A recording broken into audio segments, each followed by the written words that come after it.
Manila Broadcasting Company.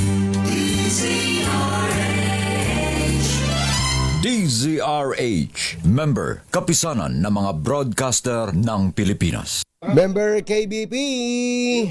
Oras! Eksakto en punto. 6:05. Balitang makatotohanan. Balitang maaasahan. ACS Balita. Walang makakaligtas. Walang makakalampas. Saan mang sulok ng kapuluan. Luzon, Visayas hanggang Kamindalawan. Basta't may balita. Ipagwagwagan ng sikat na tagapagbalita. ACS Balita. Kasama ang 2x2 tandem Anthony Taberna at Jerry Baha. ACS Balita. Ang programang ito ay hatid sa inyo ng ACS Manufacturing Corporation, ISO certified, maker of world-class quality Pride detergent.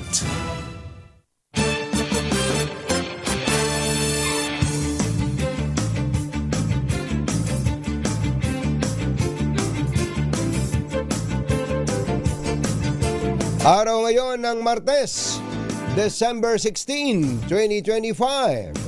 Sa ulo ng ating ACS Balita, OFW remittances sumipa noong Oktubre. Naninipa pala yun, ha? Pilipinas kinilala bilang Asia's best retirement destination. CPP-NPA nagdeklara ng apat na araw na ceasefire. Propaganda lang, sagot ng AFP.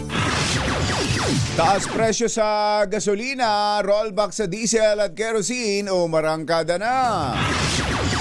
Malacanang binuksan para sa simbang gabi at carnival rides.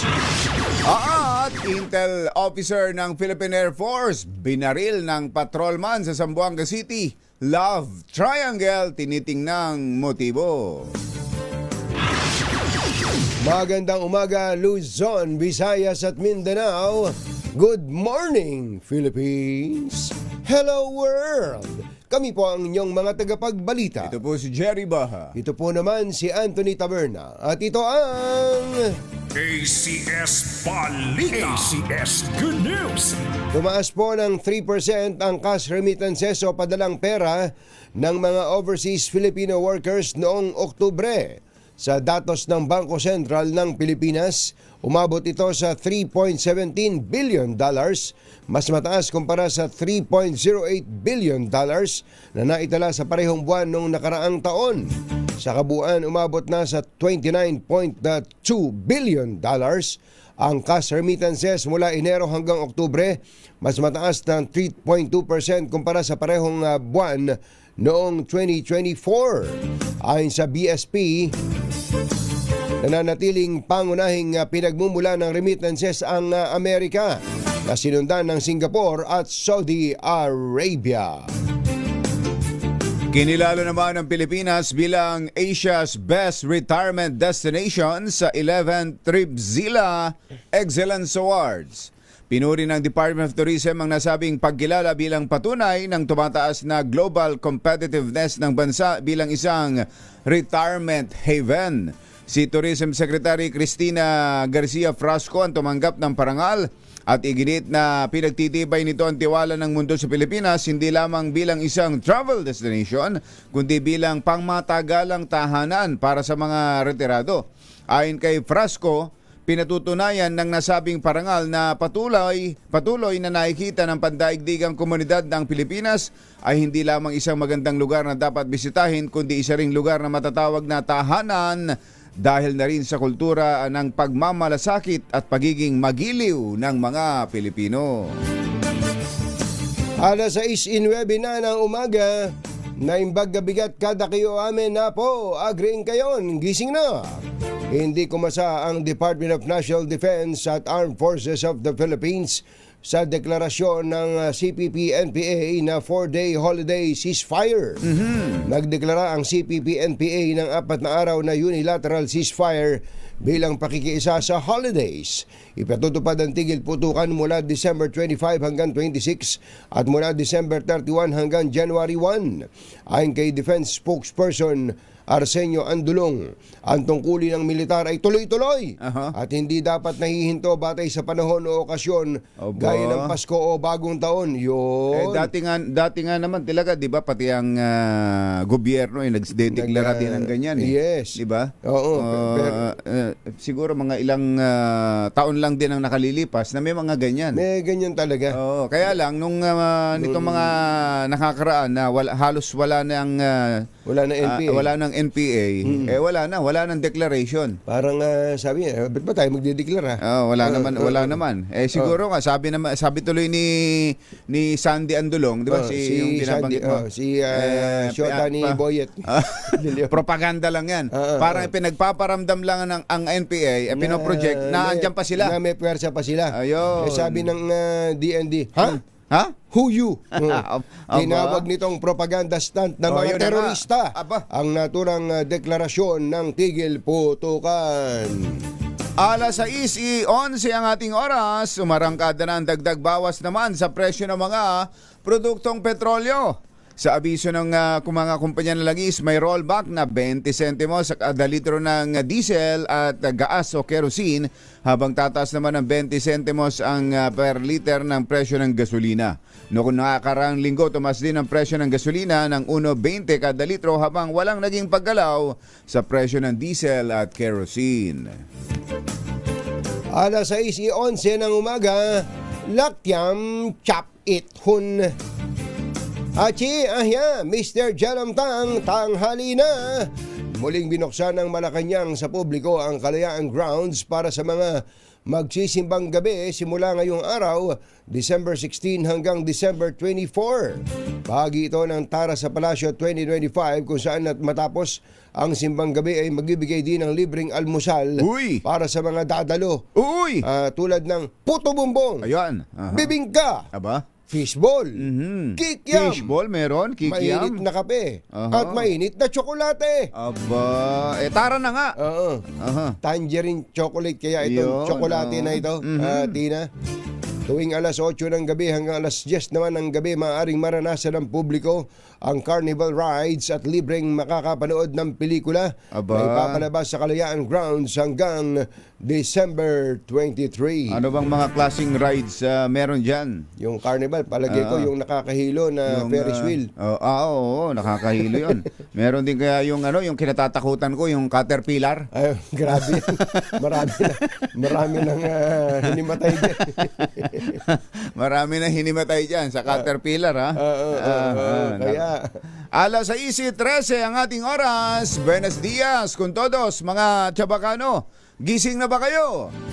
Isang intel officer ng Philippine Air Force ang nasa critical na kondisyon matapos barilin ng isang patrolman na ayon sa Zamboanga City Police sa isang kaso ng love triangle. Kinilalang biktima na si Staff Sergeant Rolliver Anang, 41 anyos, habang ang suspect ay kinilalang si Police Patrolman L. Shimer Kamlian, nakadalaga sa Sumisip Municipal Police Station sa Basilan. Sa report ng Zamboanga Police, patungo na sa trabaho si Staff Sergeant Anang nang maispatan nito ang sasakyan ng kanyang misis na nakaparada sa harap ng isang apartment Ayun. sa Montesino Drive. Dahil dito huminto ang Air Force officer at ilang minuto pa ay nakita na nitong lumabas ang kanyang misis kasama ang patrolman. Naku po, inang. Nang makita ng dalawa, si Sargento ay mabilis na pumasok ng bahay ang pulis.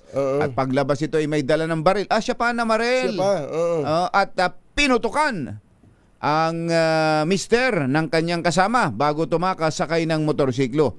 Kagad namang naaresto ang pulis sa ginawang follow-up operations at naharap ito sa kasong kriminal. alas 6:14 na ng umaga, susunod! Ito boy! Uy, matindi pala, no? Mukhang, hindi na matutuloy itong bycam. Mukhang nagkakapagmatigasan ang Senado at House of Representatives. Aba. At sabi ng Senado, hindi! Ano daw? Hindi! Aha. Hindi daw po ibabalik ang ibinawas sa pondo ng DPWH. Aha. Bakit naman? Yan at iba pa sa pagbabalik ng ACS Balita. Lakyam Chap Gohon, 6:15 ng umaga.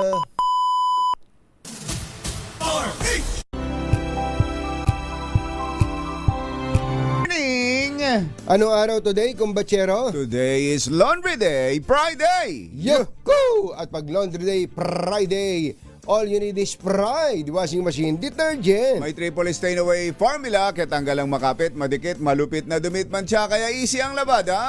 Kaya pala mula noon hanggang ngayon, All you need is pride! All you need is Pride. ACS! Kasama ang 2x2 Tandem Anthony Taberna at Jerry Baha. ACS Balita. Wala ka bang naririnig? Parang Ayun, para, ayun, ayos. Ayun, ako na. Ayun, ako na. Alas 6:17 na ng umaga. Uy, thank you nga pala sa mga kaibigan natin mula sa Buenas. Buenos dias, con todos. Mga Chabacano. Chabacano ba sila? Hindi, mga Filipino-Chinese. Filipino-Chinese. Mga taga dito yan sa, kung di ako nagkakamali, dito sa Caloocan sila eh. Caloocan. Kanyan. Pangalan ng kumpanya nila yung Buenas. Buenas. Ito, sina Ma'am Norin. Ma'am Norin. Yang. Yung dalawang magaganda rin kanina. Yung mga magagandang babae dyan. Si Ma'am Norin nakita ko Yang. nga. At si Ma'am Nicole Yang Chu. Ayan, Nicole Yang Chu. Ma'am Nicole. Ikinararangal natin yan. Mga Filipino products kasi yan, kumbatsero. Yung kanilang, kaya naman ako'y laging kinikilig pagka naalala ko yan, yung minatamis na yan, kumbatsero. Diyan ako lumaki. Naalala mo sa Project 7 kung saan nung nakikitira ako sa tiyuhin ko, gumagawa sila ng minatamis, yung ginagawang panghalo-halo. Lahat yan, yung nata de coco, yung kaong, makapuno. Ayan. Sarap gawing salad niyan, ano? Oo. Saka ang kagandahan dyan, kumbatsero, meron sila na halo-halo. Halo-halo na talaga. Halo-halo na. Lalagyan mo lang ng yelo. Itong sila Buenas. Oo, kaya nakakatuwa eh. Thank you po sa inyong padala sa amin. Alam na alam nyong diabetes mo. Binigyan ka pala nila ng Christmas gift, kumbatsero. Ano yun? Thank you po sa mga taga Buenas. Buenas, thank you. Talaga pagka binubuenas ka naman. Nga naman. Lakyam Chapkauhon. Alas 6:19 na ng umaga, tuloy ang ating ACS Balita. nanindigan ang Senado na hindi sila papayag na ibalik pa ang 45 billion pesos na pondo ng Department of Public Works and Highways o DPWH. Sinabi ni Senate President Tito Soto, magpapatuloy ang deadlock sa BICAM hanggat hindi inaamin ng DPWH ang pagkakamali sa computation na naging dahilan ng pagtapya sa kanilang pondo. Sinigundahan naman ito ni Senate President Pro Tempore Panfilo Lacson at iginiit na hindi uurong ang Senado dahil hindi sila ang nagkamali. Kinwestiyon din ni Lacson ang presensya ni DPWH sa Secretary Vince Dizon sa Bicameral Conference Committee. Actually, first time yata ganun eh. Oo nga. Kasi kaya natin nalaman first time dahil ngayon lang naman sinapubliko yan. Oo. Yung Bicam na yun, lahat yan, sikreto yan eh. Oo, pero maging sila mismo kumbatsero nagsabi na first time talaga yan. First time talaga yan. Oo. At tinawag niya itong mali. Ayun. At hindi. Ano raw ulit? Hindi pangkaraniwan. Hindi nga pangkaraniwan. Alas 6:21 ang ating oras na impagnabigat kada kayo amin na po. Huwag rin kayo, gising na. Isinusulong ni Bulacan Representative Salvador Caador Pleito ang panukalang magtatag ng Department of Water Resources and Water Regulatory Commission. Ayon kay Kong Ador, marami at kalat-kalat ang mga ahensyang nangangasiwa sa water resources ng bansa kaya nagkakaroon ng overlapping sa kanilang mga mandato. Sa halip anyang magkaroon ng maayos na pamamahala ay nagdudulot lamang ito ng kalituhan. Giniit ni Congressman Pleito sa tulong ng Department of Water Resources at Water Regulator Commission ay may isang ahensya na lamang natututok sa tamang pangangasiwa sa ating water resources. The bill before us aims to end chaos by creating the Department of Water Resources and the Water Regulatory Commission. This agency will be responsible for the integrated planning, policy formulation, and the management of the country's water resources, including ownership, utilization, development, and conservation. This bill consolidates the functions of key agencies, such as the National Water Resources Board, and absorbs the policy-making and planning functions of others. Si Congressman Ador Pleito. Alas 6:22 na ng umaga, maupay nga aga mga kasangkayan, mga kabugtuan, mata na kamo, gising na! Itinanggi ni Colonel Raymond Dante La Chica, isang senior official ng Philippine Army, na may kaugnayan siya sa isang Ramil Lagonoy Madriaga na kamakailan ay nagpakalat ng mga kontrobersyal na aligasyon laban sa ilang mataas na opisyal ng pamahalaan, kabilang na kay Vice President Sara Duterte. Sa inilabas na pahayag ni Colonel La Chica, binigyan din itong hindi Ano raw? hindi niya kilala si Madriaga. Hindi siya nagkaroon ng anumang transaksyon, rekomendasyon, at hindi niya ito nakatrabaho. Ayo. Dagdag pa nito ang mga pahayag na nagsasabing may kaugnayan siya kay Madriaga ay false and devoid of factual basis Yun. o walang batayan. Paliwanag pa ni Colonel La Chica. Ano ba konteksto nito, Ate Tina? Ate Tina, ano ba yung aligasyon nito na idinideny? Ano ba yung aligasyon ni Madriaga na idinideny ni Colonel La Chica? Oo, para maintindihan natin kung ano ba itong idinideny na ito. Ayun, mamaya, babalikan po natin ito pong pahayag na ito ni Colonel La Chica. Alas 6:24 ang ating oras. Diyos maray na aga sa Indogabos, mga Bicolano. Mata na kamo, gising na. Nananatiling tahimik si Independent Commissioner Rosana Fajardo sa kumakalat na issue na siya ang susunod na magbibitiw bilang miyembro ng komisyon na nag-iimbestiga sa flood control anomalies. Kasunod ito ng sinabi ni dating ICI Special Advisor at Baguio City Mayor Benjamin Magalong na isa pang commissioner ang magre-resign. Tatatlo lang naman siya dyan. Oo. Hindi naman kinumpirma at hindi rin itinanggi ni ICI Chair Andres Reyes ang issue at no comment muna ang maikling sagot niya sa tanong ng mga mamamahayag. Yun. Sakaling maging totoo, si Fajardo na ikatlong miyembro ng ICI na magbibitiw matapos na mag-resign sa kanilang pwesto sina Magalong at Commissioner Babe Singson. Sabagay, nung magkasasabi pa lang ni Babe Singson, lumabas na rin kaagad ang chismis tungkol dito kay Fajardo. Tapos kay General Azurin din, di ba? Oo. Kaya malamang walang maiwan dyan eh. Kung ganyan din lang talagang nahihirapan sila at walang pondo, kulang sa kapangyarihan. Numero uno siguro doon, kumbachero, yung kapangyarihan.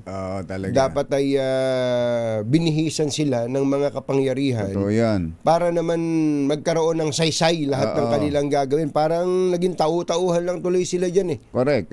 Di ba? Saan ka naman nakakita ng live streaming na ang nasusunod yung bisita?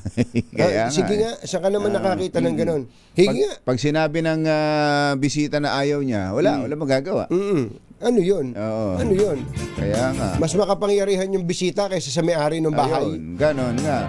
Alas 6:25 na ng umaga, naimbag bigat kada kayo amin, hapo, agriing kayon, gising na. Umabot sa $1.72 million ang kinita ng mga coconut exporters ng Pilipinas sa pakikiisa sa isinagawang Japan's Food and Beverage Expo o FABEX sa Kansai mula November 26 hanggang November 28. Ayon sa Department of Trade and Industry, ang magandang sales na ito ay sumasalamin. Sumasalamin. Dr. Jessica D. Sa mataas na demand ng coconut products at nagpapalakas sa posisyon ng Pilipinas sa high-value industry. Nasa 25 exporter ang nakalahok sa FABEX. Alok ng mga ito ang plant-based na mga inumin, natural sweeteners, yon.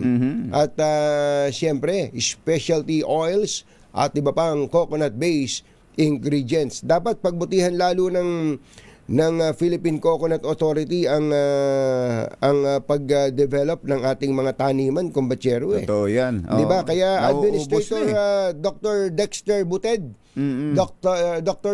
Administrator Dr. Dexter Buted ng PCA. Siya ba ang sa PECA Oo, ngayon? lalo sigurong pagbutihan yan, especially yung mababa lang, Oo, yun. Yung mababa lang, namumunga na. Oo. Para hindi na nahihirapang umakyat pa yung ating mga coconut farmers. At hindi lang yun, kumbatsero. Para naman magkaroon din ng saysay at makilala natin ng gusto ang PCA o PhilCoa. PhilCoa. Alam lang natin sa PhilCoa, matraffic eh. Babaan ng jeep. Babaan ng pasero jeep. sa jeep.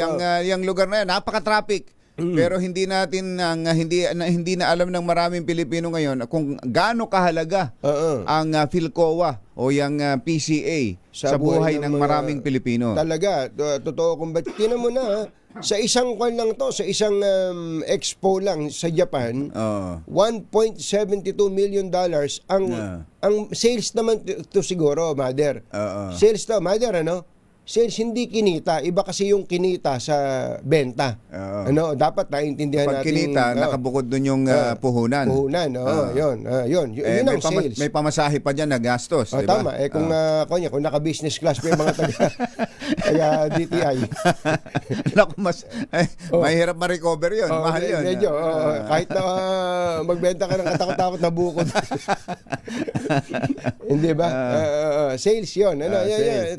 Iba yung sales, iba yung yung profit o yung income, ano? Okay. Nakapagturo pa tuloy tayo. Yeah. It's your turn. Wala na. Ay, ito pala. Meron pa pala. Hawak na ng mga otoridad ang 3 sospek sa brutal na pagpaslang sa isang 21 anyos na graduating student na si Miyuki Kim sa General Santos City. Ayon kay Police Colonel Nicomedes Olaivar, City Police Director, nadakip ang mga suspect sa iginasang bypass operation nitong weekend. Isa sa kanila ang umamin na nagsilbi siyang lookout at nakadroga umano sila nang gawin ng krimen. Sinabi ni Colonel Olaivar na ang suspect ay nasa drugs watchlist at kapitbahay lang ng biktima.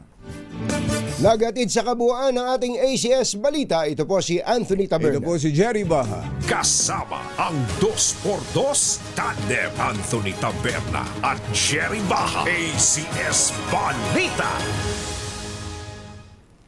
Balitang makatotohanan. Balitang maaasahan. Sportos. Walang takot sa paghimay sa masalimuot na isyu ng bayan. 2x2. Humahataw na mga balita at impormasyon. 2x2. Ating damhin at lasapin ang hagupit na 2x2.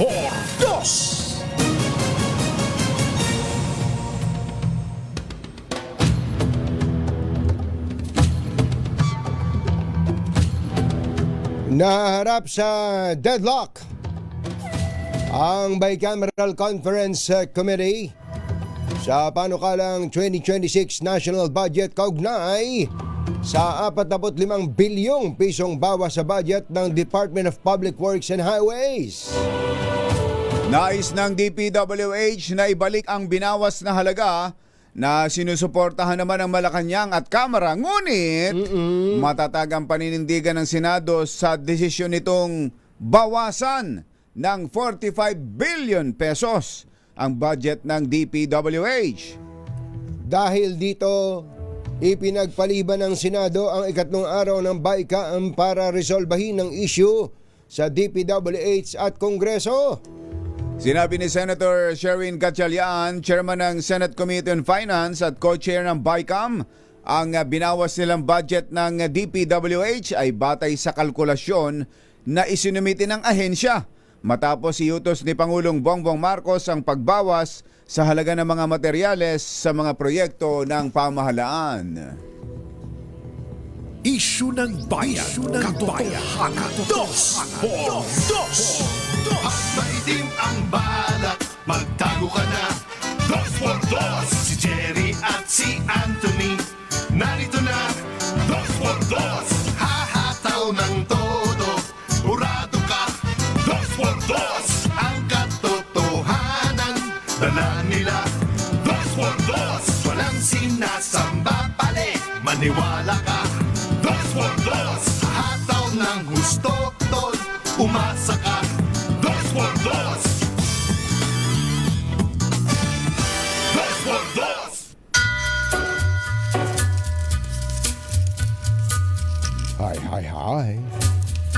Maganda morning. Magandang umaga, bayan! Bayan! Ito po si Anthony Taberna. Ito po si Jerry Baha. Muli pong sumasa sa inyo ang 2x2 sa umagang ito ng Friday! Yoo-hoo! Gusto nyo na mag-Friday, ha? Oo nga, ano bang petsa na ngayon? Ngayon ay December 16, no? Yung iba, 16. nakabakasyon na mode na, kumbachero. Oo nga. May lalo na yung mga nakatanggap na ng 13th month pay. Totoo. Lalo na yung meron pang bonus. Merong kaming group ng mga empleyado ng Katunying sa Kumbachero. Lahat na empleyado nando doon. Ang tawag namin doon, community. Community. Ayan. Kaya yung mga bawat isang miyembro ng Katunying, tawag namin ka-teammates. Ka-teammates. Ka-teammates, ano. Nag-message sa akin nung December 11 ba yun? Nagpapasalamat. Thank you po, bossing, sa 13th month pay. Sabi ko, ba't kayo nagte-thank you? Sa inyo yan. Sa inyo yan. Talagang para sa kanila yon. Para sa kanila Hindi yun. hindi po kagandahan loob ng Nasa kumpanya. batas yan eh. Nasa batas siya, obligasyon nga ng mga employer yan eh. At kahit na hindi pa nakakakompleto ng isang taon, ay may kwenta yan. Meron pa rin dapat na matanggap ang isang empleyado. Yung unang karanasan ko sa 13th month pay, kumbachero, ay nung 1991. 1991. Nung ako'y nagtrabaho sa Cinderella. Cinderella. Alam niyo po ba, Asek Marcos pa rin Lacanilaw, na ang inyong lingkod nagtrabaho sa Cinderella. Hindi ako si Cinderella. Nagtutupi ako ng damit yan sa selling assist na sa SM North. Ako nagtatrabaho noon. Cinderella. Ilang buwan lang naman yon. Tapos nung nanghihingi na ako ng clearance, di ba, pagka mag-aalis ka na sa kumpanya, nagulat ako, meron akong natanggap na 13th month pay bilang bahagi nung aking clearance. Kahit na hindi ka naman nakaisang taon. Hindi, ilang buwan lang parang wala pang 2 buwan. Parang ganun lang kaya sabi ko, may ganun pala. Kaya nalaman natin na kahit na isang buwan ka lang, 2 buwan ka lang, prorated ang kwenta dyan. Kaya yung mga may... Paano ba para malaman nila, paano ba kinukwenta yan? Di ba, sa isang taon, merong 12 buwan. Kung ang isang... kung magkano man ang sweldo mo sa isang buwan, at kung ilang buwan ka palang pumapasok. Kung ilang buwan ka palang pumapasok, doon mo kukwentahin Divide. yan. Halimbawa, nakaka-2 buwan ka palang na pumapasok. Yung sweldo mong 50 mil. 50 mil. Divide by 12. 12. Ay, Engineer Tony Nanggel. Divide by 12. At yung halaga nun, kukunin mo yung pang dalawang buwan lang. Divide by 12 times 2. Times 2 months. Times 2 months. Meron lang yun. Yan ang sinasabi natin. Kaya huwag masyadong malulungkot yung mga bago-bago pa lang nagtatrabaho ngayon. Meron kayo. Hindi kayo mawawalan. Pero dapat pag may pera kayo, halimbawa, meron kayong may sasakyan kayo. Tapos nagmamaneho kayo. Nagmamaneho naman dahil may sasakyan kayo. Huwag kayong sasakay sa sasakyan nyo at magmamaneho kayo nang nakainom kayo dahil happy-happy kayo. Ang dami ng pera. Kasi kapag ka nagmaneho kayo ng lasing at nakita kayo ni Assistant Secretary Marcos Parin. Lacanilaw, may paglalagyan kayo. Sigurado yan. At Anthony Taberna sa 2 Sports sa DZRH. Kausapin na natin siya. Nasa Zoom pala natin si LTO Chief Assistant Secretary Marcos Parin Lacanilaw. Asek. Sabi siguro, middle name ba niya yung Parin? Asek Lacanilaw. Magandang morning! Si Katunying po at saka si Ka Jerry. Good morning po, ka Tunying, ka Jerry. Magandang Morning umaga po. po sa lahat ng nanonood at nakikinig sa inyong programa. Wag kayong magtatampo sa amin, ha. Masaya lang kami pag sinasabi namin Okay. yung Marcos pa rin. Okay lang po. Kasi yung kapatid ko na ang pangalan niya Marcos Taberna ay Marcos pa rin Taberna yon. At yun Marcos talaga. Marcos talaga yun. COS kayo, kolorum kayo Marcos KUS. Opo, speaking of drunk driving, may batas tayo sa anti-drunk and drug driving. Na-implement ba yun talaga, ASEC? Opo, sa katunayan po, nung isang araw lang, may nangyari ho na isang motorista na bangga yung pick up ng isang TV network. Opo. Na yun pala, lango sa alak. Nag-positive siya, pinapunta namin yung enforcer ho namin doon. Yun nga, lasing na lasing yung tao. Oo. So talagang yun nga ho yung parati kong pinapaalala na wag nilang gagawin kasi talagang mapapahamak sila sa ginagawa nila. Yung pong, meron ba kayong mga gamit? Ayun. Oo, Yun na importante. breathalyzer. Opo. Meron po, sa kasalukuyan po, yung breath analyzer namin, meron po kami dito sa NCR, sa Metro Manila, ng 400 units. Bukod pa ho yung mga nasa probinsya, tapos may parating din po kami na hopefully by this week po, dumating po yung additional po naming stock. Yun ho bang breath analyzer na yan pang ilang bote na bago niya ma-detect? Para ma-detect may alcohol. Apo, yun pong marami po siya. Yun nga po yung mismong aparato, 400 units po yung aparato namin na kaya pong mag-check po ng kung hindi ako nagkakamali, mga 5 check pwede siyang gamitin, pero yung mismong yung sinusubo sa bibig kasi brand new po yun ang ibig sabihin bago po yun. Yun ho yung pinapalitan ng bago bawat tao. Kahit ho ba isang shot lang sabihin isang shot lang naman ako ma-detect man nun at nung breath analyzer na yan. Opo. Nagkaroon po kami ng pag-aaral na nung pumasok po ako, sinubukan po namin na kaunti lang. Nagkuha po talaga.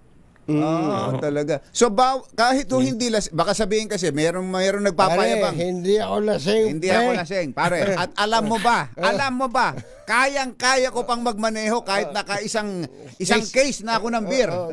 May ganun yung bang pinagliki road na baro sa kayabangan. Yung kaya daw niyang i-handle yung kanyang alcohol. May ganun. Paano po ba? May ano ba level niyan? Pasensya na. Sinurprise namin kayo ha. Meron bang kanyan? Meron po. Meron ilang pong certain level po. Kagaya po nung nangyari po nung last weekend, yung bumangga dun sa isang sasakyan ng TV network. 0.29 yung kanyang alcohol level. Ano na po yun, Katunying, umabot na po sa, kasi nangyari yung aksidente gabi. Na-inform lang kami halos madaling araw. So na-dispatch, may oras na nakapahinga siya pero lumabas pa din. Magaling yung breath analyzer na yun. Walang lusot. Yung napapanood natin sa mga pelikula, yung sa mga Hollywood movies. Yung pinaglalakad. Ginagawa ba yun ng LTO? Actually po, ginagawa po, pero tingnan kung talaga po. Initial initial assessment muna. Kasi minsan sinasabi na hindi siya nakainom, so tinitingnan muna po doon. Pero pinaka-finale po namin yung breath analyzer talaga. Wala talagang kawala doon Opo, meron po kasing lumalabas na parang parang resibo siya, papel, na nagagamit na po ng pagpa-file ng kaukulang kaso sa amin sa LTO dun sa taong nakainom. Linawin siguro natin na hindi ang bawal ay yung pagmamaneho ng nakainom. Baka kasi iniisip nila na bawal lang lasing. Bawal lang magmaneho ang lasing. Pero kapag nakainom lang at kaya naman ng sarili, Eh yung iba paniniwala, pwede na yun. Bawal din yun. Asek, ano? Opo, kasi tayo naman po, nakakainom din tayo. Kasi yung kahit isang bote nga lang ho ng beer, may tendency antukin yung driver. Yes. So Ayun, maka-aksidente siya. Kahit sabihin nila na hindi, walang masyadong epekto sa akin, pero may tendency po na talagang antukin siya at makatulog. Totoo po yun. Oo. Eh ngayon, nung matagal na namin pinag-uusapan ni Kumbachero, pwede bang maging proactive ang LTO? Halimbawa, medyo iikot-ikot na kayo sa mga nightclub o sa mga kabaret, bar, sa mga kabaret. Sa mga kabaret, yung pinupuntahan ni Kumbachero. kabaret, para malaman lang kung Pagsakay na pagsakay ng isang huli ka na. Pag-andar nung lasing to. Opo. Actually sir, ang programa kong gagawin, kasi konti lang po ang taon ng LTO, pero ang plano ko po by January, hahatiin ko ho ng 3 shift, mag-hire kami ng additional na tao, nag-request din po ako sa Coast Guard, maglalaan po ako ng tao sa gabi. Ayun. Para yung purpose po nito, yung sa gabi, karaniwan ho kasi ng mga kababayan nating nakainom galing sa club o galing sa party, yun po yung prone na kagaya ho nung natandaan nyo sa E. Rodriguez, yung nilabas po ninyo, nagkarera po yun eh. May report po na nakarating sa akin na nakainom po yun. Kaya po yun malakas yung mga loob nila na magkarera dahil nga may karga sila ng alak. So by next year, starting next year, pwede ba natin sabihin na proactively ang LTO medyo may ikot-ikot ng ganyan. Meron na, sabi nga, an ounce of prevention is better than a pound of cure. Opo, yung po kasing sa paggabi po Katunying, 'di ba? Wala paglabas nila sa mga party, wala nang traffic diyan na sila magtatakbo. So yan na aksidente na kaya yung nangyari nung last weekend nakabangga yung tao. So ganun din po. Kaya kailangan po namin maglalaan na po ako ng tao na although meron naman po kami pero mas may dedicated kami na naka-assign sa gabi. Pwede ho siguro din na tayo si Kumbachero, magtayo tayo ng i-deputize niyo po kami. Bukod sa tayo ng deputized, pwede rin tayong magtayo ng isang kumpanya na katulong ng katuwang ng LTO na on-call driver. On-call, yung mga ganun, di ba? On-call drivers. Para yung napapanood natin sa K-drama. Hamuje. Ayos. Lasing na kasi may designated driver nila. Merong driver na matatawagan. Baka pwede, hindi ba ginagawa dito yun, Asek? Wala po akong balita sa ganun. Pero kadalasan po kasi, yan naman ho ay barkadahan. At least kahit isang barkada nila, wag maglasing. Wag mag-inom. Sorry. Walang pumapayag. Walang pumapayag. Malungkot po yun eh. Dapat talaga sabihin, pulutan ka lang. Baka naman po yung ka-table nila ay marunong magmaneho. Patay tayo dyan. Mas masama ho Dahil yung ka-table, bilang na bilang yung iniinom nun Doon daw ang kita nila Anyway, Asek, yung po bang isang nambatok o ng isang nagtutulak lang ng cart, nakainom ba yung kolokoy na yon? Pakita nga natin yung video. Mother, may video tayo. Ito po. Pakita lang natin, Asek. May audio ba yan? Ayan po. Ayan. Yun. Kuya, wag ka manakit, kuya. Kuya, wag ka manakit. Ayun naiyak yung bata. Nakita niya yung... Baka yan may... Opo. Asek, na tukoy niyo na po ba kung sino tong driver na to? Opo, actually Katunying, na-locate ko po yan kung sino yung driver, kung saan yung address niya. Nakakadurog ng puso yung ginawa niyang yan. Ang istorya niyan, Katunying, kasalubong niya yung mag-ama na may nagtutulak ng kariton, kargador yung ama. Ngayon, yung bata, ang tutumbukin ng pick-up yung bata Ang ginawa ng ama, inilihis niya. So, syempre, yung pong kariton, medyo mabigat yun malaki. Inuna muna niya yung bata. Tinamaan niya yun ng pick-up yung kariton. Bumaba si driver at yun na.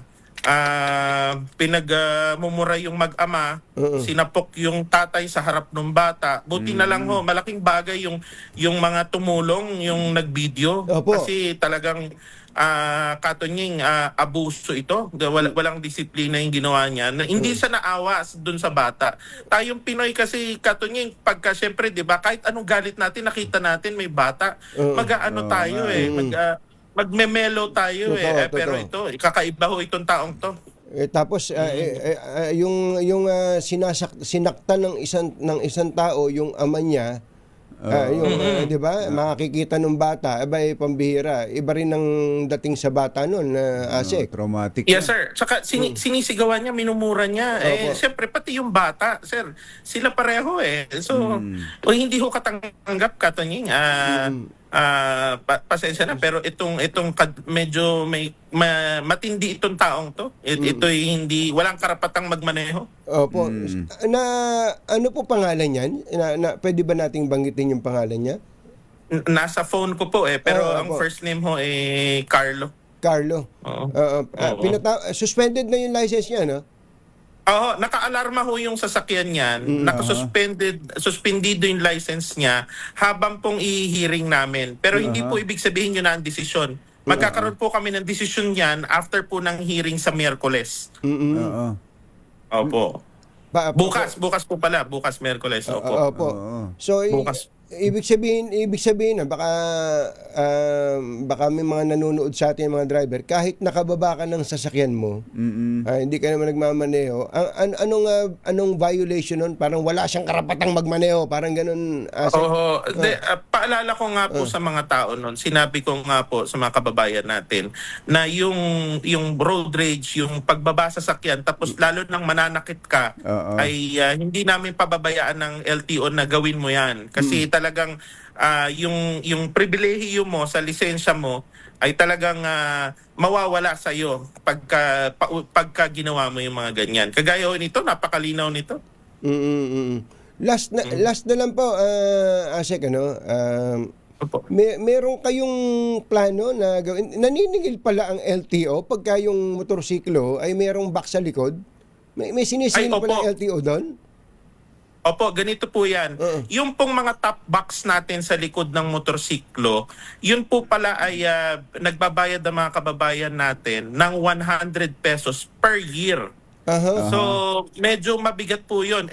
Yung pong top box ng motor, doon natin nilalagay yung mga helmet natin, jacket natin, yung gamit standard. Naglalabas po ako ng memo today, hindi po kasi natapos kahapon, tatanggalin ko na po yan starting by January 2026. Yan po ay isang regalo ng ating Pangulo, Bongbong Marcos, sa mga kababayan natin na nagmumotor. Natanggalin na po yung mga additional fee na, yun nga po yung sa 7-point agenda ko, napahirap talaga na bakit mo kailangan i-fee ang tao ng ganyan? Kailangan naman talaga ng motor yon. So, matagal na po ba yan? January, Matagal na po bang sinisingil yan? matagal na po.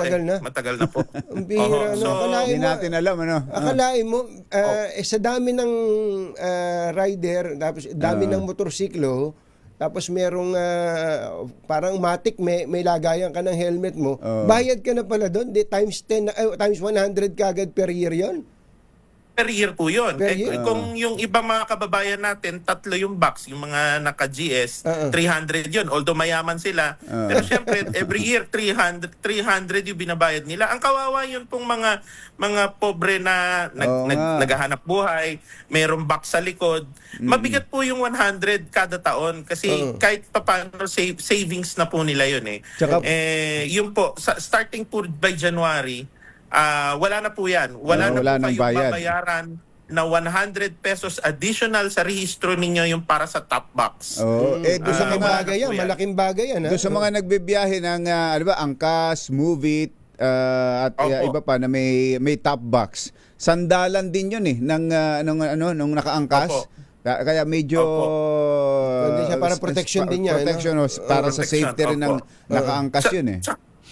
Tsaka po yung mga gamit nila, sir, kung sila, lalo na ngayon, mga may pinamili sila, malagay nila doon, at least hindi po nakaka-disturb habang sila po ay nagmamaneho. Kaya po, nagtataka ako bakit kailangan po nilang i-charge noon yun ng tao.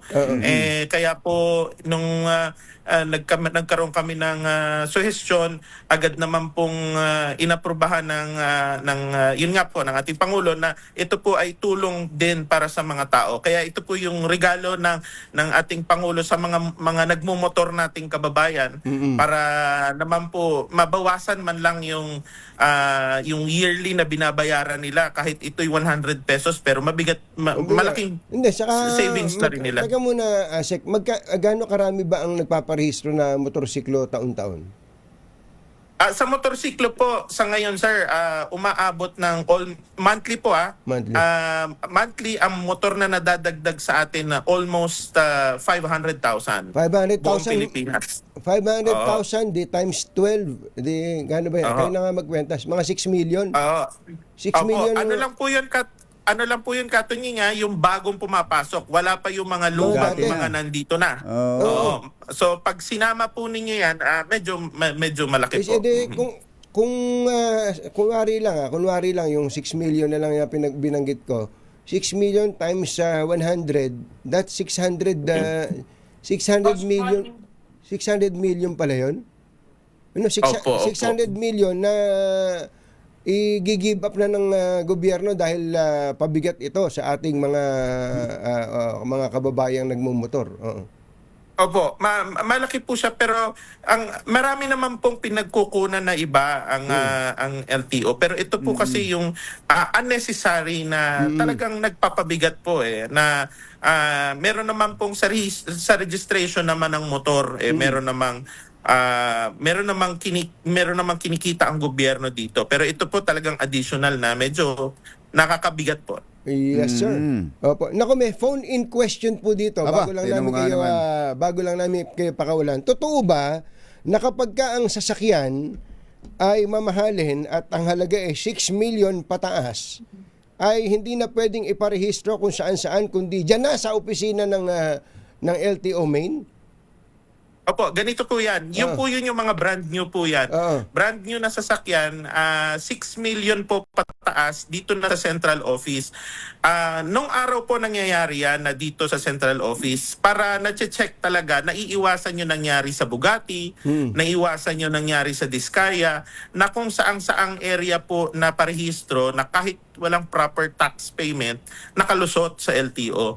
So sa ngayon po, naglabas po ako na above 6 million mga nahalaga ng sasakyan, yung mga Ferrari, Lamborghini, Porsche, dito sa central office po yan irirehistro para monitor po namin. Pangalawa, sigurado namin na may proper documentation silang ipapasok. Ngayon naman po, yung 6 million below na mga luxury vehicles, sa lahat ng mga regions, pwede po yun. Pwede naman.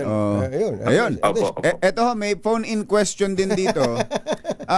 May phone-in question. Required pa rin ho ba talaga na kailangan ang isang sasakyan na pumapasada o nasa kalsada ay may kopya ng ORCR kahit na hindi original?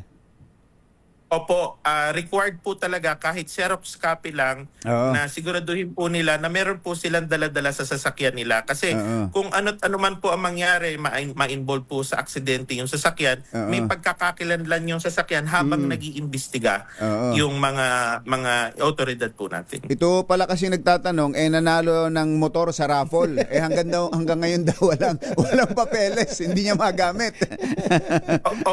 Opo, puntahan po nila. Ngayon po napapansin ko may mga dealer po na hindi pa rin na nagsasubmit kaagad sa LTO. Kaya pagka po meron pong silang experience na ganyan sa kotse, motor, na lampas na po ng actually minsan 15 days lang po talaga yan Pero pag lumampas ng 15 days, talagang mag-ano na po sila, pumunta sila sa dealer, magreklamo sila. Pag sinabi ng dealer nasa LTO, hindi po kailangan i-verify nilang mabuti kasi sa amin po hindi po nagtatagal. Lalo na po ngayon, may binaba po akong order na once po na yan po ay hindi pinrocess kaagad, ay may liability po ang dealer, baka matanggal ang kanyang accreditation. Dati kasi pinagsasabay-sabay nila ng mga dealer. Opo. So yung mga naunang nakabili, natatagalan na mailabas yung rehistro nila. Oo. Ngayon, hindi na obra yun. May liability. Yun pong kadalasan yung pong mga may-ari yung mga dealership, gusto nila ma-process kaagad. Nagkakaproblema sir yung mga liaison officer eh. Minsan may tinatamad, mabagal, kaya yun. Pero sa ngayon naman po, lahat tinitingnan po namin para mas mabilis po yung proseso.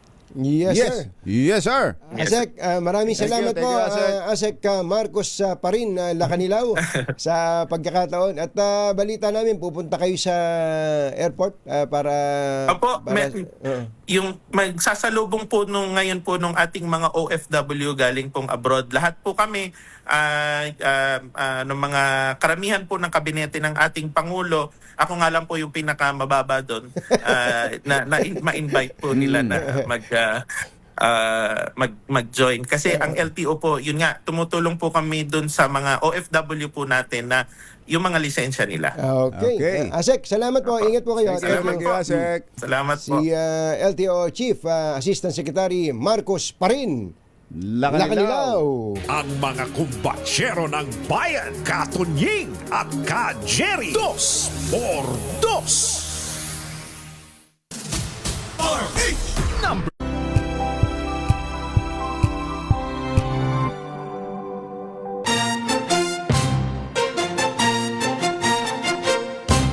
Katunying at Ka-Jerry. Anthony Taberna, Jerry Baha, ang samahang pinatibay na ng panahon. 2x2. 2x2. Let's Marvin Gaye and get it on. You got the healing that I want. Ay. Just Magandang morning kay Boss Alan Encarnacion. Ikaw ba Agang gumising yan. aga mong gumising? Insured ka na ba? Kung bahala. Kung bahala sa'yo. Bata mo ako. Napakasipag mag-jogging yan eh. Araw-araw. Saan ka pa naman libreng exercise yan? Talaga. Hindi ka na kailangan magbayad ng gym, di ba? Ito, nakikisumba pa nga ito sa circle. At libre pa, nasa Libre. kabila ng halaman para hindi masingil. 20 na nga lang, ayaw pang bayaran. Magandang morning kay Ate Marita. Si Marita. Hindi, sobra sipag ng mag-asawa. Akalain mo, ilang taon na si Boss Alan? 58? Oo, mga 59. Oo. Pataas na pataas. Pero tinatanong ko, nagkukulay ka ba ng buhok? Hindi pala nagkukulay ng buhok. Tinan mo nga naman. Iyan ang nagagawa ng pagja-jogging ko. Ano kinalaman ng jogging dyan? Talagang kailangan po ay alagaan natin ang ating katawan. Lalo na yung mga umiidar na. Tandaan po natin, ang ating pong pamilya ay nakasandal sa atin. Lalo na yung bigla na lang tayo magkakasakit. Hindi naman tayo nakapaghanda para sa ating kalusugan. Ayun, dapat po alagaan po natin ang ating kalusugan. Ito po isang payo mula sa isang nag-aalaga sa kalusugan na may diabetes.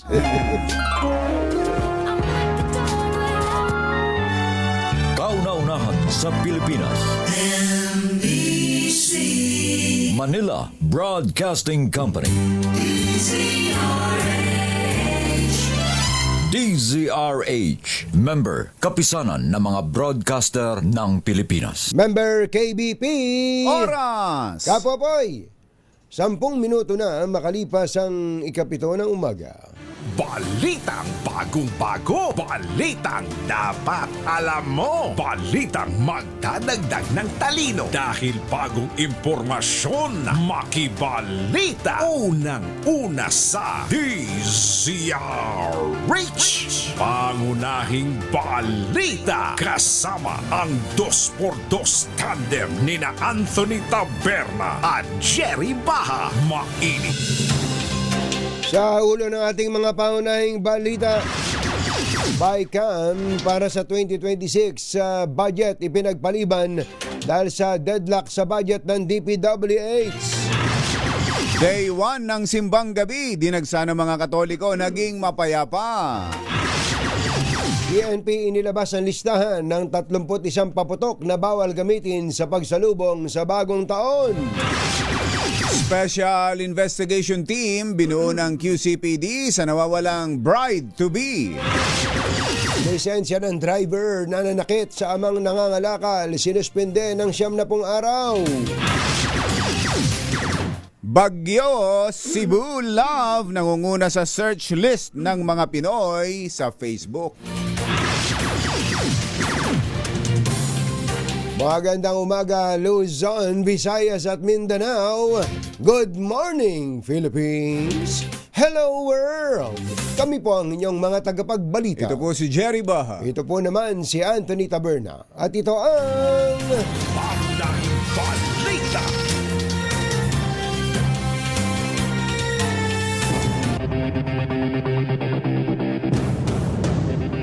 Unahin lang natin ang balita mula kay Let Narciso.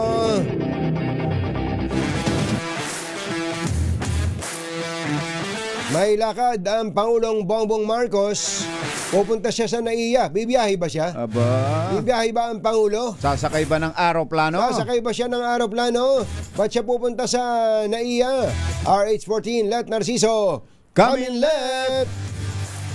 Katunyin ka, Jerry, may airport tour si Pangulong Ferdinand Aba. Marcos Jr. ngayong umaga. Hindi siya bibiyahe, mag-iikot lang. Pangunahan kasi nito ang inaugurasyon ng bagong Seagate system sa Ninoy Aquino International Airport Terminal 3.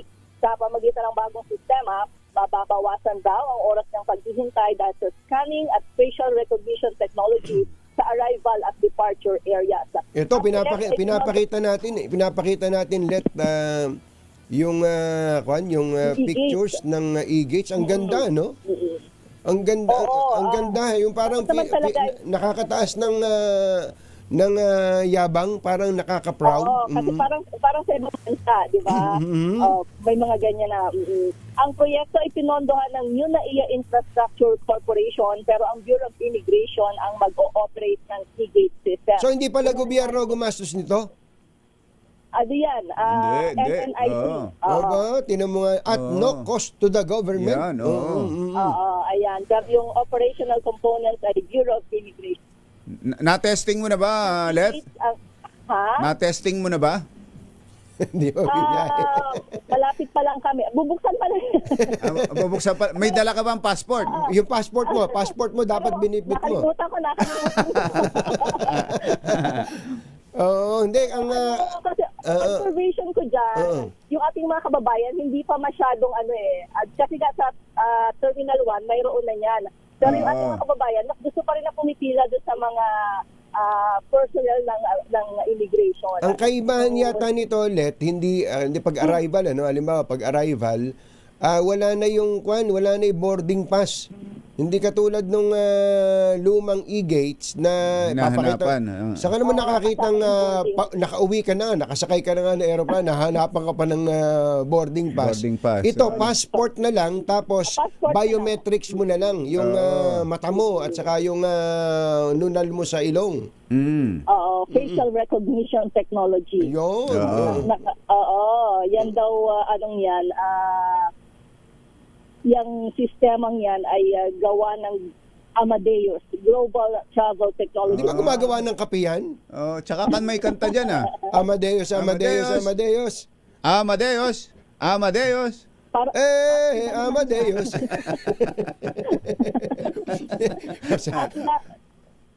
Layon nga nitong gawing mas komportable sa mga pasahero ang bawat bahagi ng paliparan at mabawasan ang mahabang pila. Bukod nga sa e-gate, sisilitin na rin ng Pangulo ang iba pang bagong pasilidad sa airport, gaya ng mezzanine floor, DOT transit tour and medical tourism concierge at Bayan Food Hall.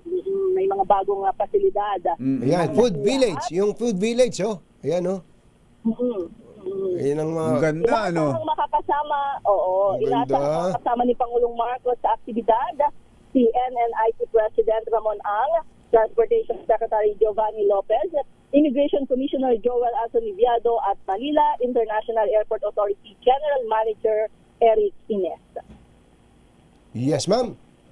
Thank you. See you later, alligator. Ito si Let Narciso para sa DZRH. Una sa Pilipinas, una sa Pilipino. Maraming salamat sa iyo, RH14, Let Narciso. Samantala,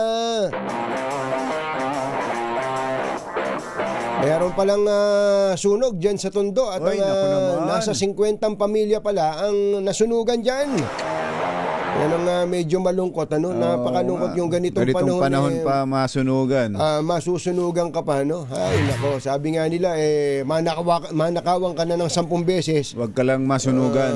Huwag ka lang masunugan. Alamin nga natin ang balita mula kay RH29, Boy Gonzales. Come in, Boy! Anthony Jerry, may git sa 50 pamilya ang naapektuhan ng sunog ng sumiklab dito sa isang 4 na palapag na residential building na karamihan ay gawa sa light materials sa P.P. Garcia Street, Leones, sa Tondo, Manila kanin madaling araw. Ayon sa protection na unang nagsimula ang sunog bandang alas 2:47 at ito ay naapula kasama alas 4:23 na umaga.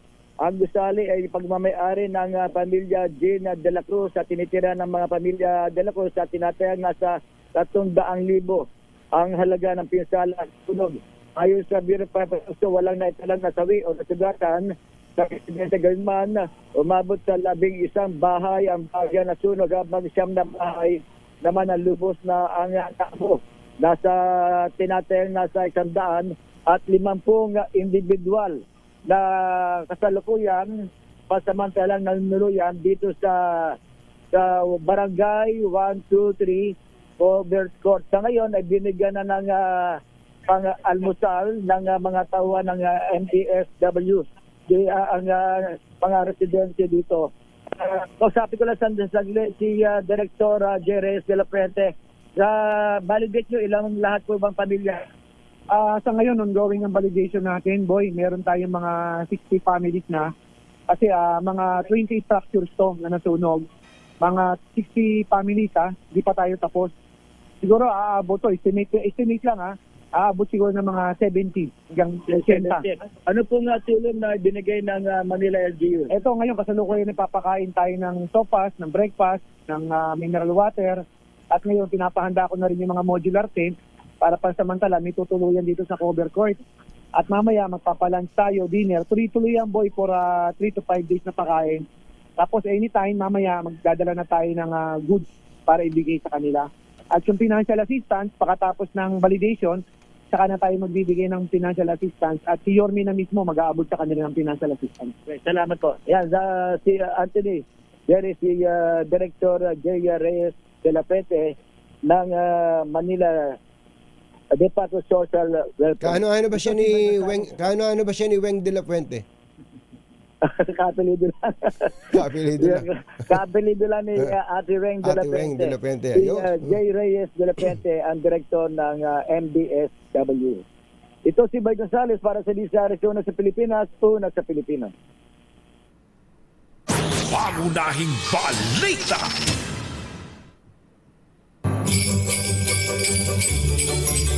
Tumutok sa DZRH at manalo ng instant 1,000 pesos sa Pasko Panalo Malacash Promo kasama ang Pride Detergent.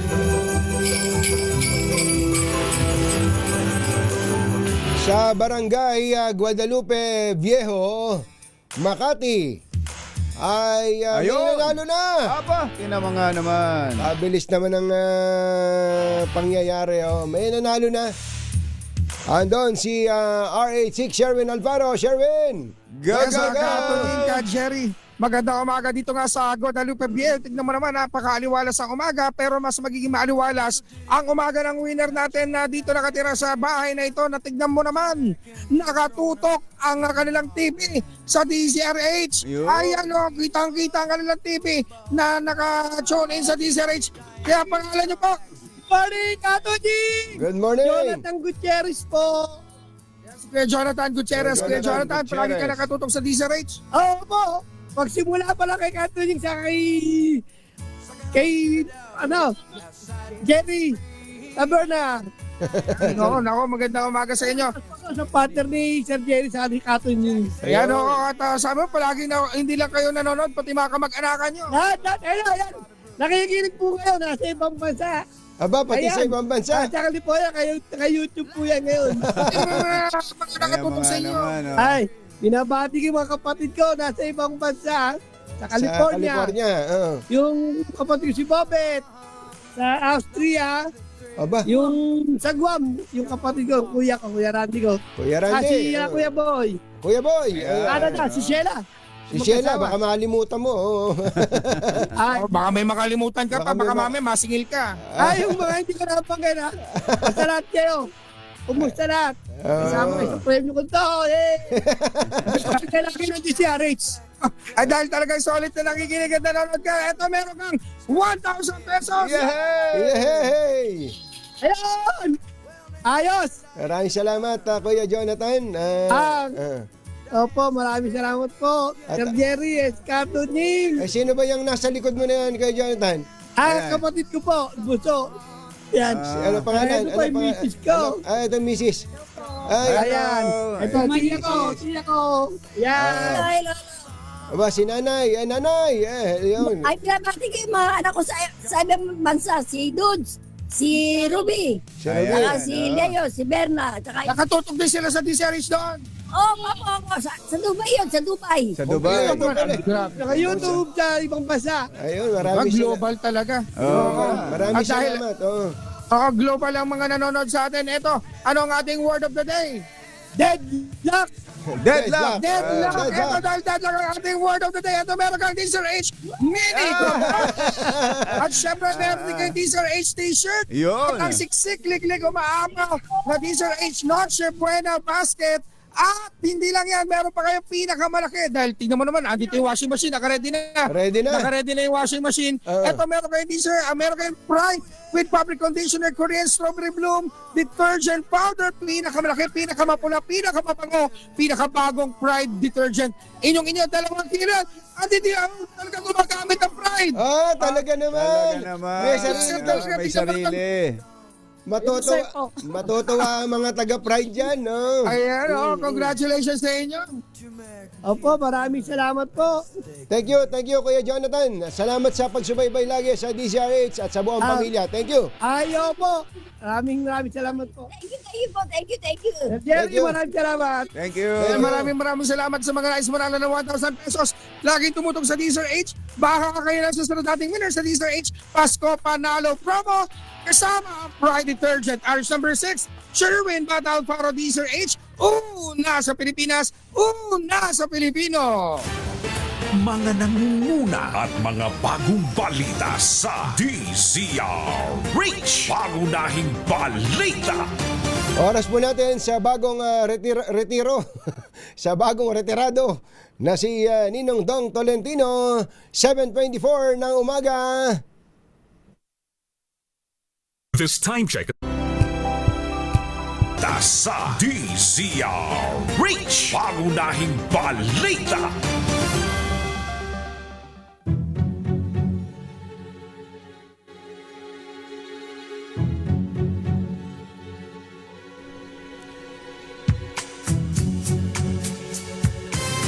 Chitiam Diapwehun, 7:28 ng umaga. Kausapin natin kumbachero si DICT Secretary Henry Aguda. Secretary Aguda, magandang morning. Si Katunying po at saka si Ka Jerry. Magandang good morning, Katunying, Ka Jerry. At Ka Jerry, congratulations ng weekend. Ay, thank you. Thank you, Sek. Aba, eto nga, tataka nga ako, pumasok agad eh. Opo, Secretary, napakalaking balita po ngayon sa buong mundo. Ang kapapatupad pa lang mula nung December 10 na ban sa sa ilang social media sa mga below 16 years old na mga Australiano. Ano ba ang monitoring ninyo dito po sa batas na ngayon po ipinatutupad na sa Australia?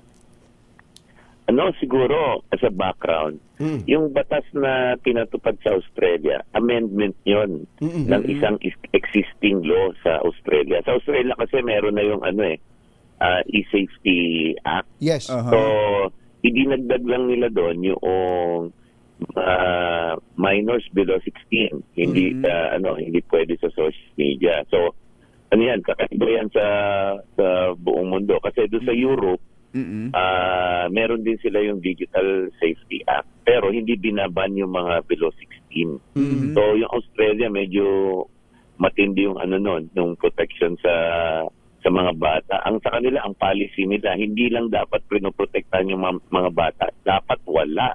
Sa below 16, wala sa social media. Yun po yung actually po medyo drastic drastic po itong action na ito ng Australian government.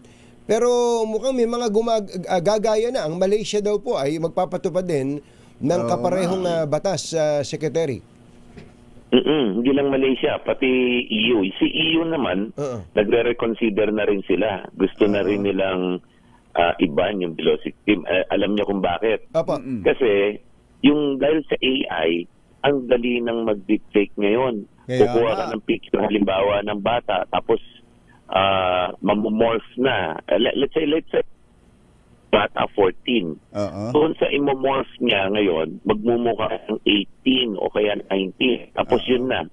Hindi mo na alam anong gagawin nila sa content. Yun yung problema doon. Tapos yung child conditioning. Ayun, yun AI halimbawa, ang akala ng bata, ang kausap niya, totoong tao. Pero yun pala, AI na rin. Yes. Naghahanda na sila doon sa mga potential na mas matinding exploitation dahil sa AI. Ang ginawa po nila ay gawin nating case in point ang Australia. Ang ginawa nila dina-activate na matic yung mga social media accounts ng mga below 16. Ang tinutukoy po doon yung Instagram, Facebook, YouTube, TikTok at mga katulad nito. At kung meron pa rin makikitang umiiral o active na account ng mga below 16, ay ang parurusahan hindi po yung gumagamit o yung pumbata, kundi yung platform. At ang laki ng multa, Secretary, pwede na ba nating gayahin to sa Pilipinas? Kaya ba natin? Oo. Ganito yan, sinubukan namin yan ng walang batas. Nakipag-usap kami sa mga platform, ano na yan, alam niyo na yan, sinulatan pa natin sila paring Mark. Yung may-ari ng TikTok. Ang sabi nila, lahat sila ang nagsabi, SEC-based compliance kami, pero hindi namin magagawa yan hanggat hindi kayo gumagawa ng batas. So, kami naman, may mga pinopost na kami mga batas, may mga sponsor na po tayo sa Senate at saka sa Congress. Tatapusin lang daw nila yung budget this year. Tapos na yung budget, arangkada na yan sa January, ipupush na namin na priority. So may commitment po, nag-commit ang mga mambabatas natin, Secretary? Oo, nag-commit sila, pero hindi lang doon sa doon sa child safety. Yung overall e-services act o kaya Digital Safety Act. Kasi sa Australia at sa EU, merong organisasyon yan, may commission na binuo at nagbabantay ng mga social media platform. Ngayon po kasi yung mandato ng DICT at saka CICC, kailangan dagdagan. Kailangan lagyan ng mandato na, meron kang commissioner, babantayan mo itong online platform. Tapos pag nagkaroon ng problema, yan din kasi magpapataw ng fines. And dapat yung fine, yung hindi ba yung barya-barya lang, dapat medyo mas matindi yung fine. So kailangan natin ng legislation to create another body o sa ilalim lang din ng DICT? Dalawa po yung iniisip namin.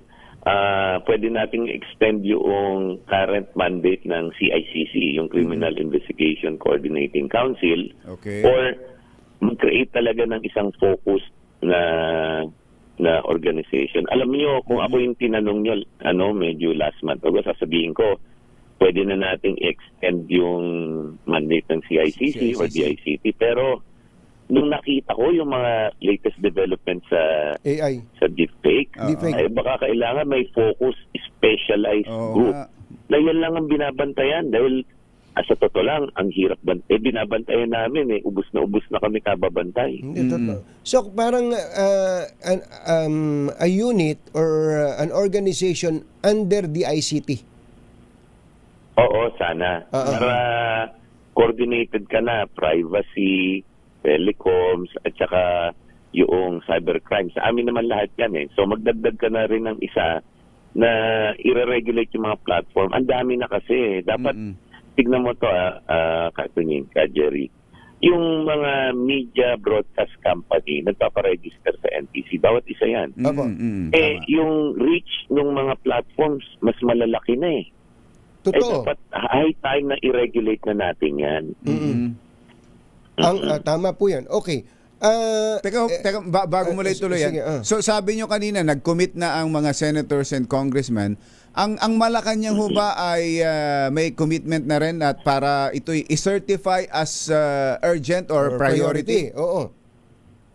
Actually, si Presidente, early this year pa lang, yan na yung inutos sa amin na maghanap ng paraan paano ititigil yung mga online harm. So tinignan muna namin ang policy. Tapos ngayon na kailangan na talaga ng batas, i-recommend na namin sa LEDAC. May suportado ng ng Pangulo yan. Kasi mahalaga sa kanya yung safety ng mga bata rin Di ba? Nagbubuhos tayo ng resources and budget sa mga high school at saka sa mga bata natin. Tapos biglang pag kinunik ko sila online, yan yung mga makikita nila, mga bullying, child exploitation, online illegal gambling. Dapat wala yun. Hindi, sobrang uulitin lang natin at the risk of being repetitive, ang Pangulo, ang DICT, at meron na nga kayong nakausap na mga mambabatas ay sang-ayon at itutulak ang kaparehong batas sa Australia. Tama. Yung pag sinabi kong kaparehong batas, hindi lang yun sa mga minors. Kasama niya dyan yung overall e-safety act. Para overall yung approach natin sa pagbantay sa cyberspace. Last na lang po, kami ni Kumbachero dito, nung bago-bago pa lang kami sa DCRH, if I can still remember, nung 2020, itinutulak na po namin ni Kumbachero na magkaroon ng mas masinsin na pagbubukas ng account ang mga kung sino-sino. Kumbaga dapat alam natin kung sino yung kausap natin. Alam natin na yung gumagamit ng social media totoong mga tao at accountable na mga tao kasi ang daming trolls, ang daming mga gumagamit ng mga deepfake, sabi nyo nga. Hindi po ba pwedeng isama na rin sa batas o baka naman administratively pwede na hindi na kailangan ng batas na lahat ng gagamit ng social media dapat verified account, you may check. Alam nyo, dyan nga ako nagtataka. Pag kinausap ko lahat ng mga platform, sasabihin nila, hindi mo na kailangan ng policy, hindi mo na kailangan ng batas. Kasi doon sa standards and community standards nila, dapat verified na yan. Kaya nga, tatanungin ka, robot ka ba? Pag hindi ka robot, tatanungin ka, sino ka ba? Ngayon, marami na yan Ito lang yung problema. Bakit naman kailangan ko pa ng batas para i-hold ko sila accountable? Pwede sila mag-self-regulate. So ngayon, kung yun yung hinihingi nila batas, di gagawa tayo ng batas para mag-comply sila sa sarili nilang rules. Ganito po. Pwede kaya na magbigay na lang ng say 6 months o 3 months o 60 days para mas konti. Deadline. 60 days deadline. Lahat ng hindi verified account ay automatic i-dissolve, i-deactivate ng mga platforms. Actually, maganda yung suggestion mo na yan, Actually, sige, ngayon pa lang, paaral ko yan doon sa baka pwede kami mag-issue ng DO ahead of the legislation. Para kung tumupad sila, di okay. Pag hindi sila tumupad, di pwede ko siyang gawin na additional proof point na kailangan talaga ng batas. Pero yan, madali yan. Pwede na kasi parang sinasabi ko lang sa mga social media platforms, sumunod kayo doon sa standards nyo at community standards. At i-verify sa akin na sumunod kayo. Ayan, sige, pwede yan. Maganda yung suggestion mong yan. Opo. Ako, verified yung account ko. Ikaw, kumputero, verified yung account mo. So, kapag hindi ka pumayag na verified yung account mo, it's either ignorante ka o hindi mo alam ang mga patakaran or meron kang masamang layunin. May masama ka, ayaw mong maging accountable. Ginagamit mo sa iba ang iyong account. Opo. Pwede yan. Bibigyan ko kayo ng kopya pagka-release na. Pwede kami kaagad. Suggestion na yan. Sasali kami at ipupush natin ng gusto ito. May pahabol dito, lang, Sek. Yung nakaraang pinag-uusapan natin tungkol sa yung mga natatanggap sa text tungkol sa mga bangko. Na ang ginagamit, magugulat ka, yung account na, ano ba tawag doon? Yung number na mismo, o yung pangalan na mismo ng mga bangko, yung telco number nila, ang nagagamit na. Mukhang may madalas, nakasasakyan ako, Quezon Avenue, pagkalagpaso ng Welcome Rotonda, may tumawag sa akin nung nakaraan, doon din daw siya sa Welcome. Baka pwedeng i-sweep nyo na yung Welcome Rotonda area Welcome na yun. Rotonda, Quezon Avenue na yan, papuntang direksyon ng EDSA. Mukhang baka mayroong mga may building doon o may tower o may text blast na doon lagi gumagana. Yung parang si Catcher. Actually, nung last na report niya sa akin yan, kinaikutan namin. Tiyempo-tiyempuhan, wala sila matiyempuhan eh. Pero papaano ko ulit? Papacheck ko ulit. Sige po nga po. Naalala ko last time, follow up ko ulit ng another ronda. Baka may sindikantong dyan ang headquarters nila. Yun, baka mismo. Madali natin. Secretary Henry, asahan po namin yung ilang mga points na ating natalakay, especially itong yung account verification. Sana lahat ng mga Pilipinong gumagamit ng social media ay verified ang account. At sana libre yon. Walang babayaran ang mga netizens. Oo, tsaka dapat lang. Kasi mahirap na. Lalo na ngayon sa AI, tsaka sa deepfake. Hindi mo na nga malaman kung ano totoo eh. Exacto. At least malaman yung tao, ma-verify natin na totoo, di ba? Tama po. Secretary Henry, maraming salamat. Happy holidays! Good morning. Merry Christmas. Alright. Mga nangunguna at mga bagong balita sa DZRH. Pangunahing balita. Doon yan, halimbawa tayo, kumbachero, pag may sinabi tayo dito na kadima-demanda, sample lang, demanda talaga aabutin natin. Yung mga ibang gumagamit ng social media na gustong umiskapo ng accountability, hindi verified yung account, kung ano-anong ginagamit, aso yung profile picture, hindi mo mahabol. Samantalang kung ano-anong mga kasinungalingan ang pinapakalat at kahit kasinungalingan, susuportahan ng ibang mga legit naman dahil trending, laban natin sa usapin ng accountability. Tama. It's about time. It's high time na magkaroon na talaga ng batas. Ng regulation at malinis na. Ang nakakatakot yung kinuwento talaga ni Secretary, lalo na sa mga bata. Deepfake, yung deepfake, grabe po yan. Tayo nga may idar na, naloloko pa tayo lalo na ang mga bata. Eksakto. Tama, sabi ni Engineer Ronald Talens. Kuya Ronald, maganda morning. Ating Annabel Tapalya, oras po natin, 7:43 ng umaga. This time check is brought to you by Ang bubong ng bahay, Buti na lang, may bubong na maaasahan. Gawa sa state-of-the-art technology. May aluminum na. May pintura pa. Now available na rin sa pre-painted tiles pan. Para sa eleganteng bubong na matibay na, makulay pa, mag-Cherry Loom pre-painted ka na. Uy, happy 16th birthday pala kay Pio Von Valentine Gonzales. Pio Von Valentine. Binabati ka ni Daddy Val Gonzales. Daddy Val. Good morning din kay Kuya Jerry Cupido Asuncion. Ay, RD. At nakikinig yata sila ni Director Bobby Mailig. Jerry Barra at Anthony Taberna sa 2x2 sa DZRH. Tama ka dito, Het. Dapat libre. Meron palang bayad yung verification sa Meta. Oo nga, ngayon ko lang din nalaman. Ba't ako nag-verify wala naman akong binayaran. At iba-iba pa pala ang ang rate. Ganun. May premium, dapat parang ganun. libre yan. Dapat libre. Oo. Meron pang isang, alam mo, itong may kinalaman talaga sa land transportation natin. Ang dami-daming problema. Ito mabilisan lang dahil kulang na tayo sa oras. Kausapin lang natin si Attorney Paulo Tulyao, ano? Si Attorney Paulo Tulyao ay nasa linya na natin. Attorney Tulyao, magandang morning. Si Katunying po ito at saka si Ka Jerry. Hi, good morning, Katunying, Ka Jerry, and to all your listeners, good morning. Thank you for having me. Ano po yung nire-represent po ninyo na grupo?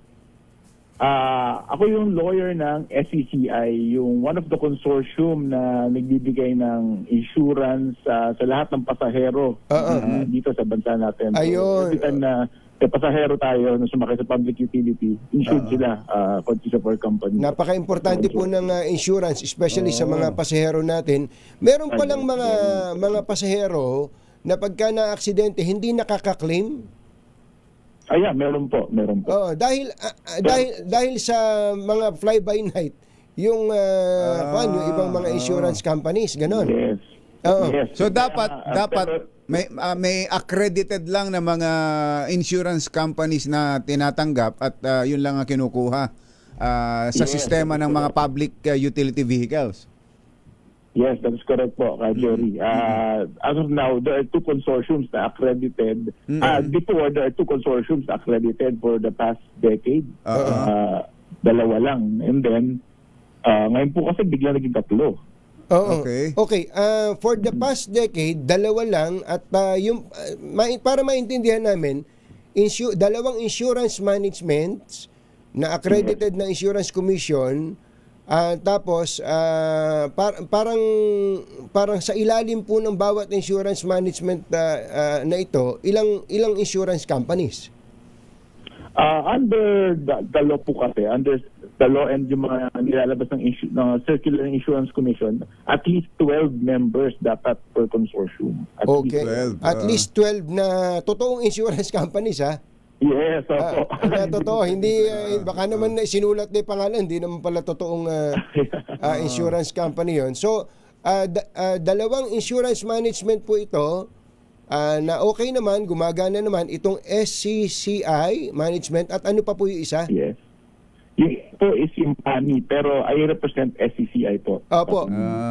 Okay. Ngayon, may sulat po kayo sa Insurance Commission, ito lang nakarang araw, December 11, kay Attorney Ray Regalado. Ano po itong reklamo ninyo na to? Ano po yung reklamo niyo na to? Nakakuha kasi kami information na number one, nag-accredit sa third insurance company, insurance consortium, despite sa request ng LTFRB na dapat dalawa lang to maintain yung effectiveness ng program. And nagulat din po kami na ang bilis sa accreditation. Okay.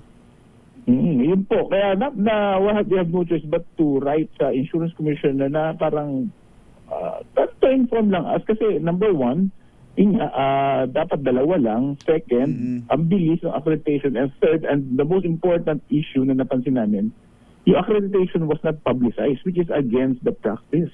Walang transparency din, ano? Exactly po, Katunying. Never po na public yung mga documents na pinasa supposedly ng third consortium, which is dapat nakapost po siya sa website at available na i-check ng publiko, especially ng concerned groups, lalo ng mga passengers and transport. Ano ba problema kung tatlo po yung insurance management? Ang nangyayari po kasi is yung program po ng PPI is only designed for two consortium para po mas madali ang pag-claim ng mga pasahero in case ng accident. Kasi kung tatlo po, magkakagulo. Hindi ko alam kung kasi sa consortium ibibigay yung claims. Kino-question nyo ho dito na lagpas na sa deadline sa pagsasubmit itong kino-question ninyong third consortium, itong Center Star Insurance Pool. Kaya lang natapat pala na yung November 30 deadline ay Linggo pala ito. Opo. Linggo pala ito. Yes, linggo. Kaya nakapag-submit sila Lunes. Lunes na po sila submit. Normally po, kapag ini-extend ang deadline, katulad for accreditation na ganyan, naglalabas po ng circular ang agency concerned kung i-extend nila ang deadline. Like for example, the BIR. They always issue Announcements, extension kapag malapit na ang deadline. In this case, wala po kasi initial deadline extension ang IC. So, again, isa rin po sa mga issues na tinanong namin sa IC yan, kung bakit binigyan ng accreditation, start late ang pag-file. Ano po ang nire-request nyo ngayon sa Insurance Commission? Well, sa ngayon po, ang request po namin is to reconsider yung decision nila doon sa pag-accredit, doon sa third consortium, based on the issues na ni-raise namin. So far, wala pa pong reply ang IC. Ang Insurance Commission. Pero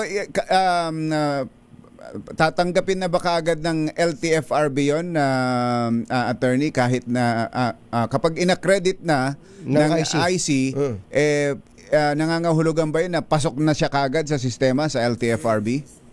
Hindi naman po. Again, pagdating po sa any regulation involving passenger safety, passenger welfare, ng lahat ng PUVs sa Pilipinas, LTFRB pa rin po ang may last say. Hindi, saka ang LTFRB mismo pala, nagulantang dito, no? Yes, correct po. Kaya napasulat din po ang LTFRB sa Insurance Commission. At least nagkakaintindihan po tayo dito na at the end of the day, ang ating concern ay ang ating mga stakeholders, meaning ang consumers, ang pasahero, ang mga PUV operators and drivers, na in case na merong aksidente, meron talaga silang makiklaim agad-agad para po sa kapakanan ng ating mga kababayan. Opo. Tama po yun. Yes, sir. Opo. Attorney Paulo Tuliao, kayo pala taga Sigyon Reyna Law Office. Aba, matitindi pala yan.